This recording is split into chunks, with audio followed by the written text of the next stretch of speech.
I don't know about y'all, but fucking news cycle moves so fast, and it wasn't even that long ago. Ice Cube was getting slammed from the right wing, whatever the fuck you want to call it, for having anti-Semitic memes on his different various social media platforms. Like here, we got them down here on this article. This one here, yeah. Fuck the new normal until they fix the old normal. Apparently, this is anti-Semitic. I don't get it.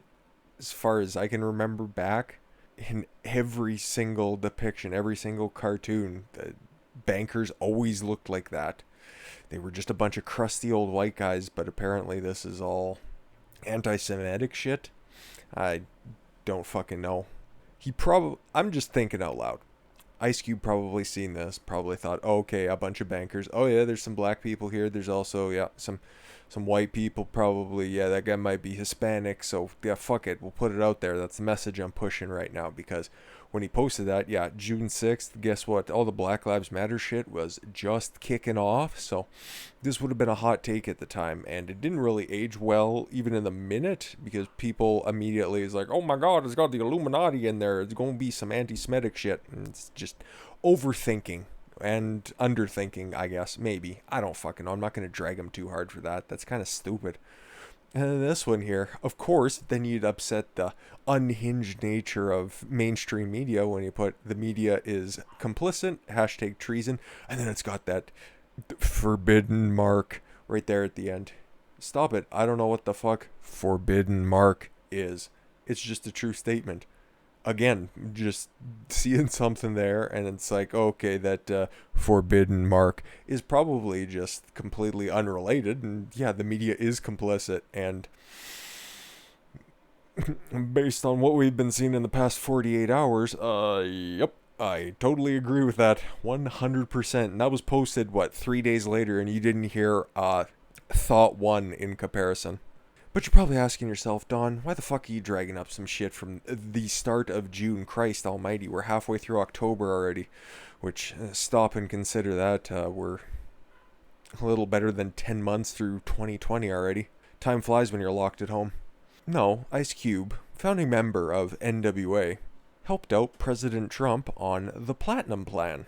What is the Platinum Plan? Let's go over it, because I'm not even too terribly sure myself. On the eve of the first presidential debate, the White House unveiled a $500 billion package to promises aimed at African American voters. Details, however, were limited. Well, they've since come out a little bit more, but this is a good enough overview of what the Platinum Plan is. For black communities, the Platinum Plan commits to unlocking $500 billion in access to capital, creating 3 million new jobs, and bridging historic disparities in healthcare and education, school choice, criminal justice reform, and favorable trade deals for black farmers and manufacturers round out the list of the presidential's platinum promises.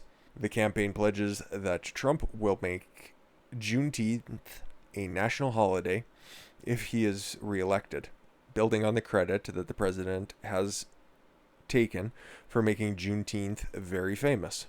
Trump, who frequently boasts he's done more for African Americans than any other president since Abraham Lincoln, which is probably true, but it always makes me cringe a little bit. I don't know. Faces long odds with black voters. A new Washington Post ABC News poll finds that black voters are backing former Vice President Joe Biden. Well, of course they have to, otherwise they ain't black. Over Trump by 88 to 9%. That's Washington Post's poll, by the way. Oh, just look at the real numbers. It's closer to about 30 or 40%. You fucking crackpots. About the same rate that they preferred Hillary Clinton over Trump, which ended up being 100% true. In 2016, other polls suggest that about 10% of black voters continue to back Trump, including in key swing states, which he was a master of back in 2016. If you take a look at my breakdown of the 2016 election to what the predictions right now look like, we see that the swing states were horribly, horribly overjudged, misjudged, around judged, underjudged, not judged at all correctly. A level of support roughly in line with past Republican presidential candidates. Well, according to the Washington Post, but we all know, we can recite it in unison, Washington Post is bought and sold. It is owned by Jeff Bezos, richest man in the world, and proud leftist. And even though they aren't married anymore, his ex-wife Mackenzie has donated several $1 million so far and pledges to donate quite a bit more to social justice causes. But I like this platinum plan. Even though it is aimed directly at Black America, it does good things. It doesn't pander to anybody. What it does is open up opportunities. It doesn't just give you a handout and tell you fuck off for 4 years and then we'll come back and we'll give you another handout. It sets up a system for success. And that's 100% what I'm behind. And it isn't just aimed at, stereotypically black communities. It's also, aimed at incentivizing black manufacturers and farmers as well. Trying to destigmatize black farms. Which I'm surprised Joe Biden's not probably trying to hop on that train too, because he knows that there's something to do with putting y'all back in chains, but I digress. There's a lot to like with this plan, so far what we know, but I'm sure we'll find out a lot more after November 3rd and however long we're going to wait for the fucking mail-in ballots to roll in. But of course, why bring up the platinum plan? Why highlight what Ice Cube did in early June? Well, actually, Ice Cube was instrumental in critiquing and revising the platinum plan. Yeah, that kind of came out of left field when I seen that a couple days ago. And of course, we're going to go to Outkick because it's been a while. Jason Whitlock wrote this, and we got to gush over his writing for a minute. Commercial rap music is incompatible with liberalism. So it would come as no surprise that legendary gangster rapper Ice Cube is flirting with the idea of joining Kanye West on Team Trump. You'll love to see it. Yes, the same Ice Cube who 32 years ago rapped "Fuck the police" coming straight from the underground. A young gamer, got it bad 'cause I'm brown, is finding common ground with our law and order president. Well, if you remember back to what Tupac was saying, the problem with the police and the black community is they don't show up. He was rather for law and order back when it wasn't a hot button topic back in the early 90s. He probably is still talking about it today. Conspiracy theory. Tuesday, President Trump's senior advisor, Katrina Pearson, tweeted that Ice Cube had been working with Trump on his Platinum Plan, a $500 billion economic initiative targeted at developing black communities. On Wednesday, the famous rapper confirmed Pearson's assertion, tweeting, "Facts. I put out the CWBA. Both parties contacted me. Dems said we'll address the CWBA after the election. Trump's campaign made some adjustments to their plan after talking to us about the CWBA." Coming straight from the Ice Cube Twitter account, which I would show you, but Twitter's down right now for unknown reasons. I wonder if it has anything to do with censorship. Who knows? Facts, I put the CWA, just re-repeating. The CWA is the Contract with Black America, Ice Cube's economic proposal for investing in black communities. Ice Cube's collaboration with the Trump administration sparked an expected outrage and backlash commonplace on Twitter when any prominent black celebrity, athlete, or influencer engages with our sitting president in a non-confrontational way, by the way. If you want to kick him in the ass, then by all means, you'll be put right to the front of the line. You'll be in the trending tab. But, if you want to bridge the divide, like I remember Steve Harvey saying he'd like to work with the president in order to fix the black community, something Ice Cube has successfully done right now, and he had to retract that because the hate was so great. And another person who really had his moment in the fire prior to me creating this YouTube channel was Terry Crews. Y'all remember all that shit that fucking went down when he was saying, the black community has a big problem and we need to address it by taking responsibility ourselves. And everybody and their mother, mostly just white liberal women, were on his case relentlessly for what felt like a month, but was probably about 2 weeks. Like I said, 2020 has been a weird time with time. Social media algorithms smeared the rapper as a sellout and a hypocrite. Oh, and a lot worse than that. In 2018, Ice Cube released the song "Arrest the President." It is an absolute banger. Quite possibly the best political rap song ever. Like a lot of rap music, it's misguided, exaggerated, and uninformed. Arrest the President. You got the evidence that gamer is Russian intelligence. Didn't really age well now, did it? O'Shea Jackson, Ice Cube's proper name, if we're getting real political, isn't a hypocrite. He's a realist bowing to logic, reason, and new information. His defection from the left-wing groupthink imposed by Silicon Valley's social media apps was inevitable. It tends to happen. Don't be surprised when more rap legends join America KKK's most wanted lyricist, name of his second or third solo album? I think so, but it's the one with the toe tag. I'm pretty sure. Pretty sure that's what the album art is. I know my old school gangster rap. And college dropout, Kanye West's. We're going to read through this because I just love Jason Whitlock. Ice Cube transformed himself from a boy in the hood to an entertainment mogul by expressing masculine, unsympathetic, oh my god, and non-PC worldview in rhyme form.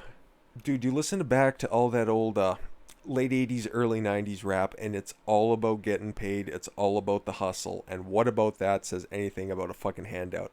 It's all get rich or die trying. I know I'm jumping ahead a decade to reference 50 Cent, but that just screams capitalism. That just screams libertarianism. Mostly because they just don't want to get caught or, busted, but sometimes the ends justify the means. Other than a cynical view of police, rap music has little in common with Black Lives Matter and the Democratic Party. I don't say that as a political partisan, I say that as a student of life.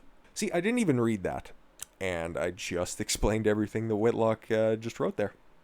Modern liberalism is at odds with masculinity, free speech, religious faith, self-determination, and belief in the nuclear family. I want you guys to think about it too, and think of also why it's so weird that Republicans historically have such low support from minority communities when they're all about individuality, freedom, family values, and religious values, things that they have espoused forever. And you can kind of chalk that up to the mainstream media for saying that you need to vote Democrat because they're the party that's for you, when in fact the Democrats have only been responsible for the hindrance of the black family, the dissolution of the black family. But we'll get into that a little bit more because Mr. Whitlock is quite a seer. O'Shea Jackson is a married father of 4. His music and approach to life are drenched in masculinity and devoid of political correctness. He made no secret of his affinity for religion, including Islam, Christianity, and Buddhism. He lifted himself from poverty with an incredible work ethic and independence. Absolutely. Nothing about that screams progressivism. I don't know, maybe I'm missing something. Like all men, he's flawed. Like all wise men seeking enlightenment, he's pragmatic and willing to adjust to new information.